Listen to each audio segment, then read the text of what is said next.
وأحسن منك لم تر قط عيني وأجمل منك لم تلد النساء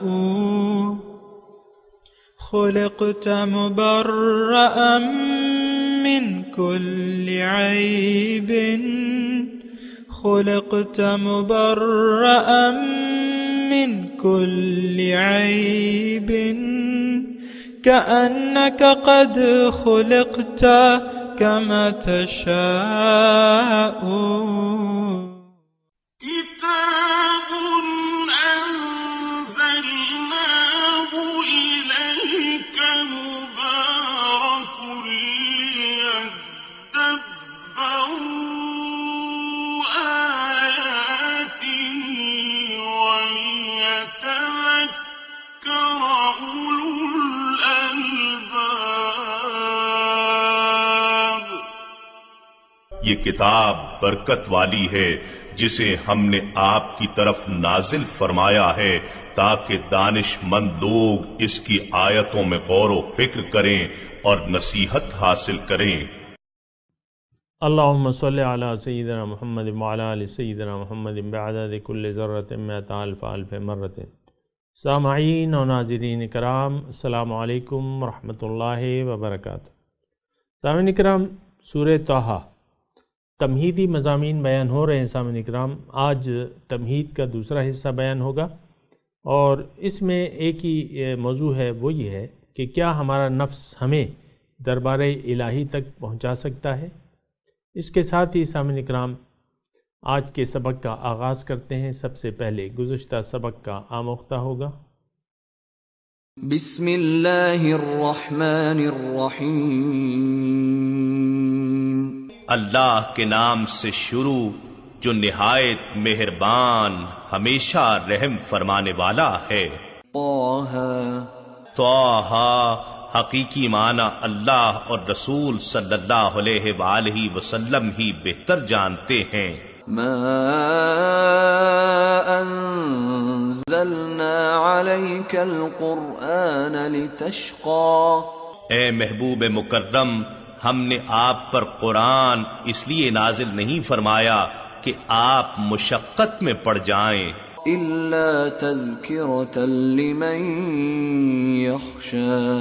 مگر اسے اس شخص کے لیے نصیحت بنا کر اتارا ہے جو اپنے رب سے ڈرتا ہے. سامعین کرام، سورہ طٰہٰ گزشتہ سبق میں بھی ہم نے تمہید بیان کی تھی. آج کا سبق گزشتہ سبق سے منسلک ہے اور سورہ طٰہٰ کے نزول کے بارے میں نے آپ کو بتایا تھا کہ سورہ طٰہٰ چھٹی نبوی سے پہلے نازل ہو چکی تھی، یعنی ہجرت حبشہ سے پہلے، اور حضرت عمر رضی اللہ تعالیٰ عنہ کے اسلام لانے سے ماقبل یہ صورت نازل ہوئی تھی. اور اس صورت کے مضامین جو ہیں سامعین اکرام، یہ بات نوٹ کر لیں سامعین اکرام، جب بھی پیغمبر آتے ہیں تو وہ ایسے دور میں آتے ہیں کہ انسانیت کو اصلاح کی ضرورت ہوتی ہے. جب اصلاح کی ضرورت ہوتی ہے تو پھر پیغمبر آتے ہیں اور اصلاح کرتے ہیں اپنے قول و فعل سے، اور اللہ تعالیٰ کی طرف سے لائی ہوئی ہدایت بھی پیش کرتے ہیں. تو یہ صورت جو ہے یہ دور جاہلیت، یعنی جو ہم کہتے ہیں نا اسلام سے قبل جو ہے وہ دور جاہلیت تھا. اسلام آیا تو اس نے ایک روشنی دی انسانیت کو. بہرحال یہ مکی دور کے حضور صلی اللہ علیہ وسلم جس وقت مکے میں تھے تو اس وقت آپ کو معلوم ہے کہ مسلمانوں کی کوئی منظم جماعت نہیں تھی. مسلمان منتشر تھے، کچھ ہجرت حبشہ پہ مجبور کر دیے گئے تھے اور کچھ مکے میں تھے. اور مکے میں بھی صورتحال یہ تھی کہ یہ آیات جب نازل ہو رہی تھیں تو مسلمان مکے میں نماز تک نہیں پڑھ سکتے تھے، اجتماعی عبادت نہیں کر سکتے تھے. تو اور آپ کو معلوم ہے کہ اس سے پہلے ابن ارقم کے گھر میں جو صفا مروہ کے پاس آپ دیکھیں گے تو ابن ارقم، باب ابن ارقم لکھا ہوگا، تو وہاں گھر تھا جو اب تو اس میں شامل ہو گیا ہے، صفا مروہ میں مسجد حرام میں شامل ہو گیا ہے۔ تو وہاں جمع ہوتے تھے لوگ، اور لیکن یہ بڑے مزے کی بات ہے، اگر آپ اس وقت کے حالات کو مد نظر رکھ کے اس صورت کا مطالعہ کریں تو بہت مزہ آئے گا آپ کو۔ اور یہ جو ابتدائی 8 آیات ہیں سامعین اکرام، یہ آپ کو میں نے بتایا تھا کہ اس میں کیا مضامین ہیں۔ ایک تو سب سے پہلے جو ہے طٰہٰ کا لفظ ہے۔ طٰہٰ حروف مقطعات میں سے بھی ہے، لیکن عام طور پہ اس کو یعنی حضور صلی اللہ علیہ وسلم کا یہ ایک خطاب ہے۔ طٰہٰ کر کے حضور صلی اللہ علیہ وسلم کو طٰہٰ یا سید یا سین، یہ حضور صلی اللہ علیہ وسلم کے ناموں میں بھی ہیں۔ طٰہٰ ما انزلنا علیک القرآن لتشقی، قرآن اللہ تعالیٰ فرما رہے ہیں یہ قرآن جو میں نے نازل کیا ہے اس لیے نہیں ہے کہ آپ تشقی، مصیبت میں پڑ جائیں۔ یعنی اس کے معنی جو ہیں، ایک تو یہ ہے کہ نا امیدی ہے، یا اس کے معنی سامنے کا وہ تکلیف کے بھی ہیں، تکلیف کے، اور بدبختی کے بھی معنی ہیں اس کے، اور ناکامی کے معنی ہیں اس کے۔ تو اللہ تعالیٰ ایک تو اس میں مضمون یہ ہے، آپ یہ قرآن جو ہے یہ کامیابی کے لیے آیا ہے۔ ایک اس کا اگر معنی لیں کہ یہ ناکامی کے لیے نہیں ہے، یہ کامیابی ہوگی اس کو۔ یعنی آپ 5-6 نبی کے حالات کو دیکھیں تو اس میں بظاہر ناکامی تھی، یعنی جماعت نہیں تھی، بہرحال اس کی اپنی وجوہات ہیں سامعین کرام۔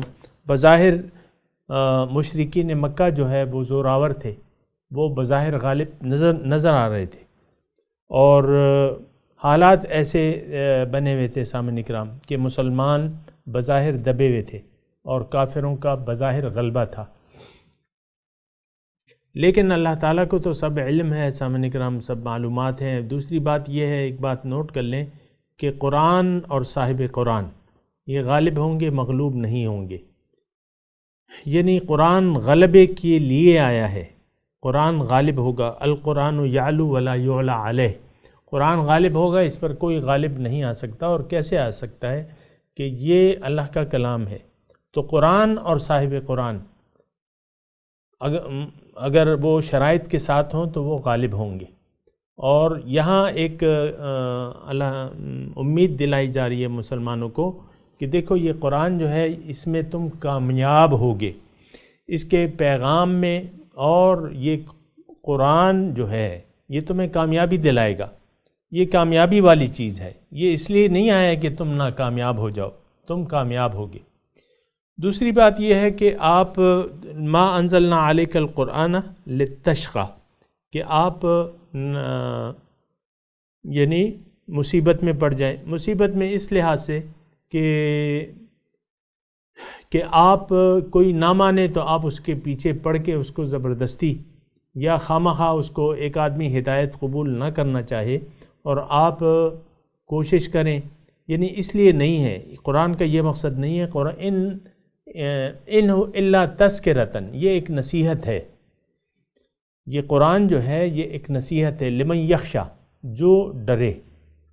تو اس میں سامعین کرام تھوڑا سا مضمون یہ ہے کہ قرآن ہدایت ہے، لیکن اس کے لیے ہے جو ہدایت حاصل کرنا چاہتا ہے، یہ بات نوٹ کر لیں، کیونکہ دین میں آپ کو معلوم ہے کہ دین میں کوئی زبردستی نہیں ہے۔ قل الحق من ربکم فمن شاء فلیؤمن ومن شاء فلیکفر، حق تو اللہ تعالیٰ کی طرف سے آ گیا، اب جس کا جی چاہے تو اس پہ یقین کر لے، جس کا جی چاہے تو انکار کر دے۔ لا اکراہ فی الدین ایک بنیادی اصول ہے سامعین اکرام، دین میں زبردستی نہیں ہے۔ جو ہدایت نہیں قبول کر رہے اپنی مرضی سے، ان کو ان کی حالت پہ چھوڑ دیا جائے، یہ ایک بنیادی پالیسی ہے جو میرے سامعین ہیں ان کو یہ معلوم ہونا چاہیے، یعنی کسی کے پیچھے نہیں پڑنا چاہیے۔ ایک تو یہ ناکامی کے لیے نہیں ہے، دوسری بات یہ ہے کہ یہ جان ہلکان نہیں کرنی چاہیے. لعلک باخع نفسک الا یکونوا مؤمنین دوسری جگہ ہے کہ شاید آپ اپنی جان اس لیے ہلکان کر رہے ہیں کہ یہ لوگ ایمان کیوں نہیں لا رہے. تو یعنی بظاہر خطاب تو حضور صلی اللہ علیہ وسلم سے ہے، لیکن نہیں، حضور صلی اللہ علیہ وسلم جو ہیں وہ تو آپ یہ بات نوٹ کر لیں سامعین اکرام کہ انک لعلی خلق عظیم، اعلیٰ اخلاق کے بلند ترین مرتبے پہ فائز ہیں حضور صلی اللہ علیہ وسلم کی ذات. پھر اللہ تعالیٰ کی جو چاہت ہے وہ حضور کو معلوم ہے صلی اللہ علیہ وسلم، حضور کو معلوم ہے، اور تمام جو ہدایت کے وہ بنیادی شرائط ہیں یا جو اصول ہیں ان سے حضور کے علاوہ کون واقف ہو سکتا ہے. تو ایسا نہیں ہے کہ اللہ تعالیٰ یعنی کی پالیسی ایک ہو اور حضور صلی اللہ علیہ وسلم اسے جانتے نہ ہوں. یہ اپنے ذہن سے ذرا نکال لیں. یہ قرآن دیکھیں ہدایت ہے ہمارے لیے، قرآن آیا ہے ہمارے لیے. انزلنا الیک الذکر لتبین للناس ما نزل الیہم. یہ آیت نوٹ رکھیں تو آپ کو فائدہ ہوگا کہ میں نے یہ قرآن آپ کی طرف نازل کیا ہے تاکہ آپ اس کی وضاحت کریں لوگوں کو، اور یہ قرآن ان لوگوں کے لیے نازل کیا ہے. پیغمبر کی ذات، یہ سامعین کرام یہ بات نوٹ کر لیں، ہدایت یافتہ ہوتی ہے، ہدایت یافتہ ہوتی ہے. اور حضور صلی اللہ علیہ وسلم کے اخلاق اور ان کے جو نظریات ہیں اس سے زیادہ کامل کس کے ہو سکتے ہیں؟ یہ بات نوٹ کر لیں سامعین کرام. تو اس ما انزلنا علیک القرآن لتشقی، میں نے آپ کو دو مضامین بیان کیے ہیں کہ یعنی آپ ناکامیاب نہیں ہوں گے، ناکام ہو جائیں، یہ قرآن اس لیے نہیں آئے، آپ کامیاب ہوں گے. دوسرا، تم لوگ اے مسلمانوں جلدی نہ مچاؤ اور ان لوگوں کے پیچھے نہ پڑو. یعنی اگر آپ نے قرآن مطلب آپ ظاہر ہے مطالعہ تو کر رہے ہیں، لیکن یہ ایک بات نوٹ کر لیں، جو حضور کے بعد جو اصحاب کرام تھے وہ تو ظاہر ہے کہ قرآن تو انسانوں کے لیے، وہ بھی انسان تھے. تو وہ بعض اوقات یہ ہوتا ہے کہ انسان کسی معجزے کی طلب کرتا ہے، یعنی مومن جو ہیں کہ معجزے کی طلب کیا رکھیں، ان کو کوئی معجزہ ان کو ایسا دکھا دیں کہ یہ ایمان لے آئیں. تو وہ بھی اللہ تعالیٰ کی پالیسی نہیں ہے، لیکن لوگ توقع کرتے تھے، تو اس کے لیے اللہ تعالیٰ نے ان کی تسلی کے لیے کہا کہ لوگوں کا ایمان لانا ضروری نہیں ہے، صرف پہنچا دینی ہے. ایک بات پہنچا دینی ہے، بس اتنا کام ہے داعی الی الحق کا. سامعین اکرام پہنچا دے، جو مان لے تو پھر اس کی تربیت ہے، اور جو نہ مانے اس کو اس کے حال پہ چھوڑ دیں. سامعین اکرام یہ مختصر بات یاد رکھیں. تو قرآن ما انزلنا علیک القرآن لتشقی الا تذکرۃ لمن یخشی، یہ تو ایک نصیحت ہے. تذکرہ کہتے ہیں سامعین اکرام عزت، شرف، یاد دہانی تذکرہ، یہ معنی نوٹ کر لیں. یعنی ذکر کا ایک معنی شرف، عزت، اور جو معنی ہے اکثریتی وہ ہے ایک یاد دہانی. اور یاد دہانی سامعین اکرام تھوڑا سا میں اس پہ بات کروں گا. یاد دہانی یہ کیسی یاد دہانی ہے؟ اصل میں جو بات ہے سامعین اکرام، اللہ تعالیٰ نے انسان کو ایک خاص مقصد کے لیے پیدا کیا ہے، اور وہ مقصد یہ ہے کہ دنیا میں آ کے دنیا کو وہ اس طریقے سے استعمال کرے کہ اس کی آخرت کامیاب ہو جائے اور اللہ تعالیٰ کے واصل ہو جائے، واصل باللہ، یا اللہ تعالیٰ کی ملاقات کے لیے یہ اپنے آپ کو تیار کر لے، اور اللہ تعالیٰ سے ملاقات کے لیے یہ جینا سیکھ لے. تو اللہ تعالیٰ کی ملاقات جس کا مقصود حیات بن جاتی ہے سامعین اکرام، تو پھر قرآن اس کے لیے ہدایت پیش کرتا ہے، راہ مستقیم دکھاتا ہے. یہاں تذکرہ کا ہم نے لفظ قرآن میں استعمال ہوا ہے. تذکرہ مطلب یاد دہانی. تو یاد دہانی کیسی یاد دہانی؟ یہ میں آپ کو نقطہ بتا رہا تھا. یاد دہانی جو ہے سامعین اکرام، انسان کی تاریخ پرانی ہے، یعنی انسان کا مطلب روح کی تاریخ پرانی ہے، قبل از کائنات ہمارا وجود تھا سامعین کرام، ارواح جو تھیں عالم ارواح میں موجود تھیں۔ اللہ تعالیٰ نے پھر ان کے بارے میں چاہا کہ مجھے یہ پہچان لیں، میرے قریب آ جائیں، مجھ سے ملاقات کریں، میرے قریب آ جائیں، تو فخلقت الخلق، اللہ تعالیٰ نے مخلوق پیدا کی۔ پھر جب ارواح کو سب جمع کیا اللہ تعالیٰ نے، یہ عالم ارواح کا واقعہ ہے اور قرآن میں اس کا تذکرہ موجود ہے۔ وَأَشْهَدَهُمْ عَلَىٰ أَنفُسِهِمْ أَلَسْتُ بِرَبِّكُمْ قَالُوا بَلَىٰ، یہ ایک وعدہ الست، جسے وعدہ الست کے نام سے یاد کیا جاتا ہے، تو وہ وعدہ کیا تھا کہ الست بربکم، کیا میں تمہارا رب نہیں ہوں؟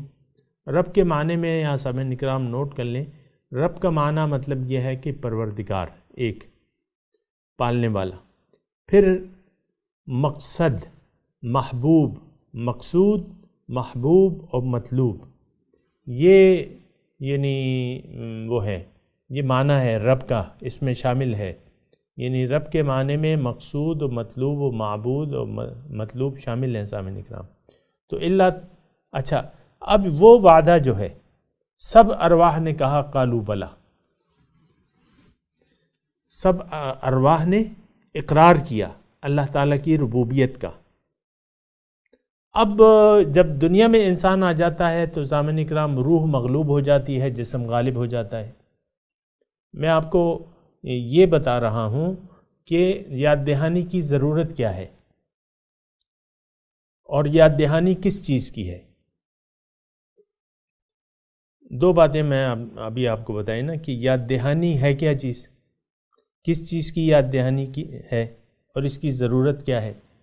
تو سامعین اکرام وہ اللہ تعالیٰ کی ربوبیت کا اقرار، دنیا میں اگر انسان آتا ہے تو اس کی کامیابی کا راز جو ہے اللہ تعالیٰ کو رب تسلیم کر لینے میں ہے، کہ اللہ تعالیٰ کو یہ رب مان لے، جو کہ اس نے پہلے سے مانا ہوا ہے عالم ارواح میں، کہ اللہ تعالیٰ کی ربوبیت کا اقرار کر لے اور مان لے کہ اللہ تعالیٰ ہی میرا مقصود، مطلوب، معبود، محبوب ہے،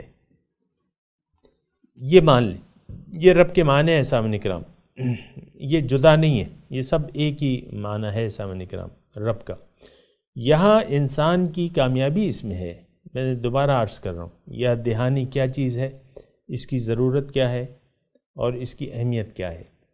تو یاد دہانی کس چیز کی؟ وہ وعدہ الست کی یاد دہانی، ایک بات تو یہ ہے۔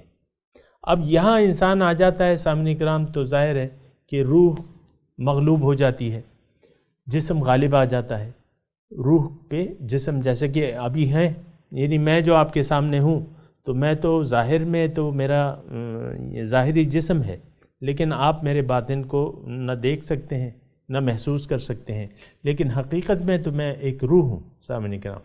اسی طرح آپ سب لوگ ایسے ہی ہیں۔ تو وہ جب روح مغلوب ہو جاتی ہے تو یہاں جسم غالب ہو جاتا ہے، اور اب جسم کے پاس جو عقل ہے اس کی یعنی ہمیں گزشتہ ماضی ہمیں یاد نہیں ہے، جو عالم ارواح میں ہم تھے یقیناً ہماری حاضری ہوئی تھی، اللہ تعالیٰ نے ہمیں اپنے سامنے کھڑا کیا تھا اور ہم سے وعدہ لیا تھا، لیکن اب وہ وعدہ ہم سے بھول چکا ہے۔ اس کی وجہ کیا ہے سامعین کرام؟ مختصر طور پہ جان لیں، اس کی واحد وجہ یہ ہے کہ ایک تو ہماری قوتیں مادی ہو گئی ہیں، اور مادی عقل جو ہے وہ محدود ہے، ایک بات تو یہ ہے، اور دوسرا اگر روح آ جاتی ہے جسم سے تو یہ اپنا ماضی بھلا دیتی ہے۔ تو پیغمبر آتا ہے وہ وعدہ اس کو یاد دلانے کے لیے، جب نصیحت آتی ہے تو یہ حقیقت میں ایک تذکرہ ہے، یاد دہانی ہے کہ بھئی تم نے مجھ سے وعدہ کر لیا تھا، اب یہاں دنیا میں آ کے تم نے بھولنا نہیں اسے۔ اب یہ قرآن تذکرہ ہے، یہ ایک نصیحت ہے، ایک یاد دہانی ہے، ایک عزت ہے، جو اسے مان لے گا اس کے لیے عزت ہے، شرف ہے، اس کا وقار ہے اس میں۔ تو قرآن یعنی یاد دہانی ہے، قرآن یاد دہانی ہے کس چیز کی؟ اس وعدہ الست کی۔ اب وہ وعدہ الست کیا تھا؟ وہ وعدہ اگر ہم یہاں کوئی ہمیں یاد دلا دے اس کی تفصیلات، تو وہ وعدہ ہی ہماری کامیابی کا زینہ بن سکتا ہے۔ اور وہ وعدہ کیا تھا کہ ہاں اے اللہ تو ہی ہمارا رب ہے، قالوا بلا وربنا۔ تو یہ اب میں نے آپ کو بتایا کہ اس کی اہمیت یہ ہے قرآن کی، یعنی وہ وعدہ جو ہے وہ ایک یاد دہانی ہے کس چیز کی؟ اس وعدے الست کی۔ اور اب جب وہ یاد دہانی آ گئی تو اب اس کے بعد ہمیں ضرورت ہے، چونکہ اللہ تعالی ہمارا رب ہو گیا تو اب ہمیں رب کے راستے کی ضرورت ہے، صراط مستقیم کی ضرورت ہے، تاکہ ہم اس پر چل کر اللہ تعالی تک پہنچ جائیں۔ تو قرآن پھر ان ھذا القرآن یہدی للتی ہی اقوم، قرآن وہ راستہ بتاتا ہے جو سب سے زیادہ سیدھا ہے۔ ان ھذا القرآن یہدی للتی ہی اقوم، قرآن وہ راستہ بتاتا ہے جو سب سے زیادہ سیدھا ہے۔ تو الا تذکرۃ لمن یخشی، یہ ایک نصیحت ہے، یاد دہانی ہے۔ اب لمن یخشی کیا؟ جو ڈرے، جو ڈرتا ہے۔ کیا مطلب سامعین اکرام؟ ڈرنے سے مراد کیا ہے؟ یعنی ایک تو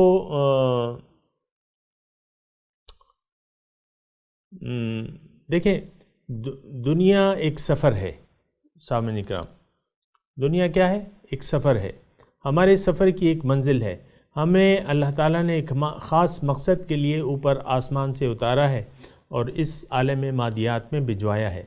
اب یہ سفر جو ہے اس میں خطرات، ہر سفر میں خطرات ہوتے ہیں، دنیا کے سفر میں خطرات بھی ہیں اور ہمیں بھٹکانے والے بھی ہیں، اور ان بھٹکانے والوں میں سب سے پہلا جو ہمارا دشمن ہے وہ شیطان ہے، جس نے وعدہ کر لیا ہے کہ وَلَا تَجِدُ أَكْثَرَهُمْ شَاكِرِينَ، اے اللہ تعالیٰ آپ ان میں سے اکثر کو شکر گزار نہیں پائیں گے۔ تو اب دنیا ایک سفر ہے، یہ یخشا پہ میں بات کر رہا ہوں تھوڑی سی۔ دنیا ایک سفر ہے، سفر میں بھٹکنے کا اندیشہ ہوتا ہے، تو اور جب کہ اس کو بھٹکانے والے بھی ہوں کہ راستہ یہ نہیں یہ ہے، غلط راستہ بتا دے۔ کبھی ہوا ہے آپ کا اتفاق کہ آپ ایک جگہ ڈھونڈ رہے ہیں اور پھر آپ کو کسی نے بھٹکا دیا، پھر آپ جب پہنچے یار یہ تو بڑا اس نے لمبا راستہ، غلط راستہ ہمیں بتا دیا تھا، تو آپ بھٹکتے بھٹکتے راستہ ڈھونڈتے ڈھونڈتے بالآخر منزل تک پہنچ جاتے ہیں۔ تو ہمیں بھٹکانے والے بہت ہیں دنیا میں، جو مخالف قوتیں ہیں سامعین اکرام، یہ بات نوٹ کر لیں، یہ صحیح ہے کہ یہ ہمیں بھٹکاتی ہیں اور یہ ہمیں روکتی ہیں کہ ہم سیدھے اپنی منزل تک چلے جائیں، لیکن یہ قوتیں ہماری مدد کے لیے ہیں سامعین کرام۔ نفس ہے، شیطان ہے، مخالف قوتیں ہیں، یہ ہماری مدد کے لیے ہیں۔ وہ اقبال نے کہا ہے نا کہ تندیے باد مخالف سے نہ گھبرا اے عقاب، یہ تو چلتی ہے تجھے اونچا اڑانے کے لیے۔ تو باد مخالف سے نہیں گھبرانا چاہیے، اور اس پہ میں مضمون بیان کر بھی چکا ہوں۔ یہ نفسانی اور شیطانی جو قوتیں ہیں سامعین کرام، یہ انسان، جو بھی انسان اللہ تعالیٰ تک جانا چاہے اور ارادہ کر لے، یہ اس کے پیچھے لگ جاتی ہیں اور اس کو رب کے حضور پہنچا کر دم لیتی ہیں۔ وہ آپ کو میں ایک واقعہ بیان کرتا ہوں نا بعض وقت، کہ ایک دوڑ کا مقابلہ تھا، 100 میٹر کی دوڑ تھی مثال کے طور پہ، تو سارے کھلاڑی وہ فائر کی آواز میں سننے کے لیے، یعنی سٹارٹ کی آواز سننے کے لیے تیار تھے، اور اس میں کھلاڑیوں کے علاوہ بھی ایک شخص تھا جو ان کھلاڑیوں سے پیچھے تھا۔ تو دیکھا گیا تو وہ بھی دوڑ پڑا، کھلاڑیوں کے علاوہ وہ بھی دوڑ پڑا اور دوڑ میں سب سے اول آ گیا۔ تو لوگوں نے خوب تالیاں بجائیں کہ بھئی یہ تو کمال ہو گیا، جس نے جو دوڑ میں کھلاڑی نہیں تھا وہ سب سے آگے نکل گیا۔ تو اس سے لوگوں نے پوچھا، صحافی وغیرہ، اور تصویریں وغیرہ اس کی کھینچنے لگے، تو اس کو جمکٹا بنا لیا۔ تو اس سے پوچھا کہ بھئی تم تو اس کھیل کا حصہ نہیں تھے اور تم نے دوڑ لگائی اور سب سے آگے چلے گئے۔ بگننگ سے تم آخر تک سب سے آخر چلے گئے، کیا ہے اس میں، اس کے پیچھے راز کیا ہے؟ اس نے کہا اور باتیں چھوڑو، اور باتیں چھوڑو، مجھے یہ بتاؤ جو میرے پیچھے کتا دوڑ رہا تھا وہ کس نے میرے پیچھے لگایا؟ جو کتا میرے پیچھے کسی نے لگایا تھا، میں تو کتے کے خوف سے دوڑ رہا تھا، تو وہ کتا مجھے دوڑا رہا تھا، کیا کتا مجھے دوڑا رہا تھا، میں تو مقابلے میں حصہ لے امید ہی نہیں تھی اور نہ ایسے دوڑنے کا خیال تھا، لیکن جو پیچھے کتا تھا وہ بڑا خوفناک تھا خوفناک تھا، وہ مجھے بتاؤ وہ کس نے۔ اب ظاہر ہے، تو یہ میں تھوڑی سی مثال ہے سمجھنے کے لیے سامنے کرا ہوں۔ یہ آپ کو پتہ ہے کہ نفس جو ہے، نفس اور شیطان مطیع ہو جاتے ہیں، یہ آپ کو معلوم ہے نا؟ جیسے کہ حضور صلی اللہ علیہ وسلم فرمائے کہ ہر انسان پیدا ہوتا ہے، اس کے ساتھ ایک شیطان پیدا ہوتا ہے۔ تو صحابہ نے جرأت کی، پوچھا حضور آپ کے ساتھ بھی ہے شیطان؟ حضور نے فرمایا کہ ہاں، ولیکن اسلم شیطان، میں نے اپنے شیطان کو مسلمان کر لیا ہے۔ تو سامعین کرام، یہ یعنی ہم حضور صلی اللہ علیہ وسلم کی امتی ہیں، ہمارے ساتھ بھی شیطان ہے، لیکن ہم اپنے شیطان کو مسلمان کر سکتے ہیں، یعنی اس کو اپنا مطیع بنا سکتے ہیں۔ اسی طرح نفس ہے، یہ آپ کے ساتھ ساتھ چلتا ہے، آپ کے پیچھے پیچھے چلتا ہے۔ سب سے پہلے تو یہ رکاوٹیں ڈالتا ہے، اس کی کیفیات جو ہیں آپ کو معلوم ہے کہ پھر بدلتی رہتی ہیں۔ نفس امارہ سے نفس لوامہ ہو جاتی ہے، اور نفس لوامہ سے یہ نفس مطمئنہ میں تبدیل ہو جاتا ہے، اور یہ نفس کی یہ حالت جو ہے یہ اللہ تعالیٰ کو مطلوب ہے، محبوب ہے اور مطلوب ہے۔ اور سورہ فجر میں اس کے بارے میں ہے، یا ایتھا النفس المطمئنہ ارجعی الی ربک راضیۃ مرضیہ فادخلی فی عبادی وادخلی جنتی۔ اے نفس مطمئنہ، یا ایتھا النفس المطمئنہ ارجعی الی ربک، چلے جاؤ اپنے رب کے پاس، ارجعی الی ربک، چلے جاؤ واپس، انا للہ و انا الیہ راجعون، ارجعی الی ربک، الفاظ مل رہے ہیں نا سامنے کرام، دلچسپ مضمون ہے۔ تو ارجعی الی ربک راضیۃ مرضیہ، تم اس سے راضی، وہ تم سے راضی، فادخلی فی عبادی، داخل ہو جاؤ میرے خاص بندوں میں، وادخلی جنتی، داخل ہو جاؤ میری جنت میں۔ اور یہ جنت کیا ہے؟ میری جنت، میری جنت۔ آپ غور کر رہے ہیں نا سامعین کرام، میں آپ کو کہتا ہوں نا، جنت اللہ تعالیٰ کے، اللہ کا گھر ہے، اللہ کے قریب، اللہ ہے، جنت میں ہے، موجود ہے ہمارا اپنی شان سے۔ تو نفس کی کیفیات بدلتی رہتی ہیں، شیطان مطیع ہو جاتا ہے اور مسلمان ہو جاتا ہے، تو قابو میں آ جاتا ہے سامنے کا۔ تو بہرحال یہ یعنی وہ شیطان نہیں جو ازلی ہمارا دشمن ہے، وہ نہیں، لیکن جو نفسانی جو قوتیں ہیں وہ رام ہو جاتی ہیں سامعین کرام۔ تو بہرحال لمن یخشا، جو ڈرتا ہے، ڈرنے کا مطلب کیا ہے سامعین کرام؟ آپ کو میں یعنی یہ نصیحت ہے ڈرنے کے لیے۔ یہ تھوڑا سا اس میں مضمون یہ ہے کہ دیکھیں، قرآن ہدایت ہے متقیوں کے لیے، نصیحت ہے جو ڈرے۔ ڈرے کیا؟ ناکامی کے خوف سے، کہیں میں منزل سے دور نہ ہو جاؤں۔ اب دیکھیں، یہ ایک طالب علم ہے، ایک مثال میں آپ کو بیان، طالب علم ہے، اس کا MBA کا لاسٹ سیمسٹر ہے۔ اب وہ آپ کو دیکھیں، بچے پڑھتے رہتے ہیں اور وہ رت جگہ بھی، بعض وقت رت جگہ آ جاتے ہیں، بعض وقت لیٹ آورز تک پڑھتے رہتے ہیں، دن کو بھی، اور کھانا کھاتے ہیں تب بھی کتاب اٹھا لیتے ہیں۔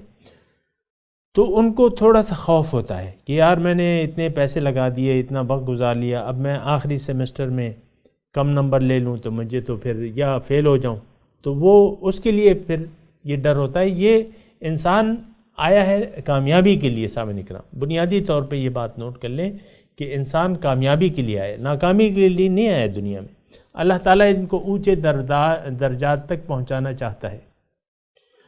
تو اس کی یعنی یہ ایک سفر تو ہے، اور اس میں ناکامی کا بھی ڈر ہے، کیونکہ اگر انسان بیدار نہ ہو تو پھر یہ نفس اس کو زیر کر لیتا ہے، شیطانی قوتیں اس پہ غالب آ جاتی ہیں۔ تو پھر یہ ہے کہ یہ ناکامی اس کا مقدر بن جاتی ہے سامعین کرام۔ تو ڈر ہے، ڈر یہ ابھی سامعین کرام وقت جو ہے اختتام پذیر ہے، انشاءاللہ اگلے درس میں اس پہ تھوڑی سی بات کریں گے۔ ابھی تمہید جاری ہے، تمہید میں دلچسپ مضامین ہیں، اللہ تعالیٰ مجھے ادا کرنے اور آپ کو سننے کی توفیق عطا فرمائے۔ وآخر دعوانا ان الحمد للہ رب العالمین، والسلام علیکم ورحمۃ اللہ وبرکاتہ۔